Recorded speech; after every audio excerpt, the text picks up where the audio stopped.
name is Rebecca Johnson. I'm going to be sharing a little bit with you about my teaching philosophy and some of the strategies and methods that I use in my student teaching. My teaching philosophy states that all students have the ability to be able to learn. So in my classroom, I have created an atmosphere where I have used a lot of different teaching methods and strategies in my instruction, but also for formative assessments. I use things such as movement and music. I use outside activity. I use group work. I use technology, I use the arts and building things so that I can reach all learners. Another thing for my philosophy is that I believe that students learn from each other. So my classroom is set up in groups where students can have a lot of interaction with each other and learn from each other, such as me giving them examples or questions, discussion questions or activities or assignments. And one thing that I have noticed that I will use in my future classroom is this type of teaching method.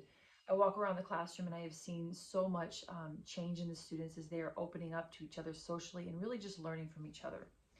The last part of my teaching philosophy is that I believe that students need to reflect on their own work. During my student teaching, I have done this a lot, and especially in the subject of math. After a math test, the students have to work on a reflection where they go over every problem that they miss and to show me why they missed each problem. And I also do this in all subjects. I've also used a lot of technology in my student teaching. One main way that I use it is by using my Promethean board. This is an interactive whiteboard where I do all of my activities, and students can even come up and do games and come up and work problems on this board. I use videos and PowerPoint presentations as well as searching things online, all on this big interactive whiteboard. And the students also use technology. They have Chromebooks and they get on a lot of different websites such as Newsela and Nearpod.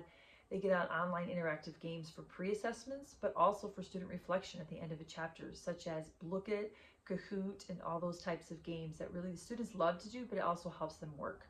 I also use interactive whiteboards such as Padlet, where the students can answer their own a question that I give them, and they can be creative in their answers. And this is great for student reflection, but it's also great for just being able to have every student be able to answer their questions, even if they're shy.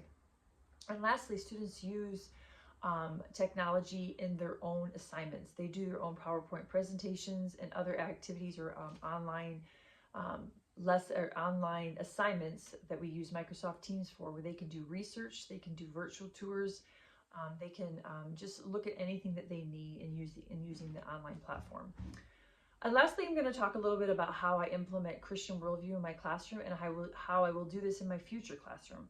The first way is by using positive reinforcement. I have found that when I look for specific things such as looking for integrity or service or excellence in work, I give a positive reinforcement to the students by giving them a warrior buck, which is what we use at our school. I announce it in front of the whole classroom of why I'm doing this.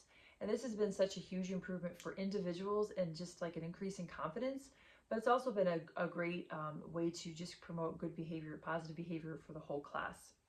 Another way that I ethically help these students in my Christian worldview is that by just look and see which students are struggling in which areas. I offer after-school tutoring, and I send emails, positive or negative emails home to parents on a weekly or daily basis. Last thing that I have done in my classroom to promote human flourishing is that I help the students create a personal goal. This doesn't have to be an academic goal. It could be behavior, organization, it could be a confidence thing, but I help them create that, and I look through ways throughout the year that they are actually working toward this goal, and I give them positive reinforcement when they do that. Thank you.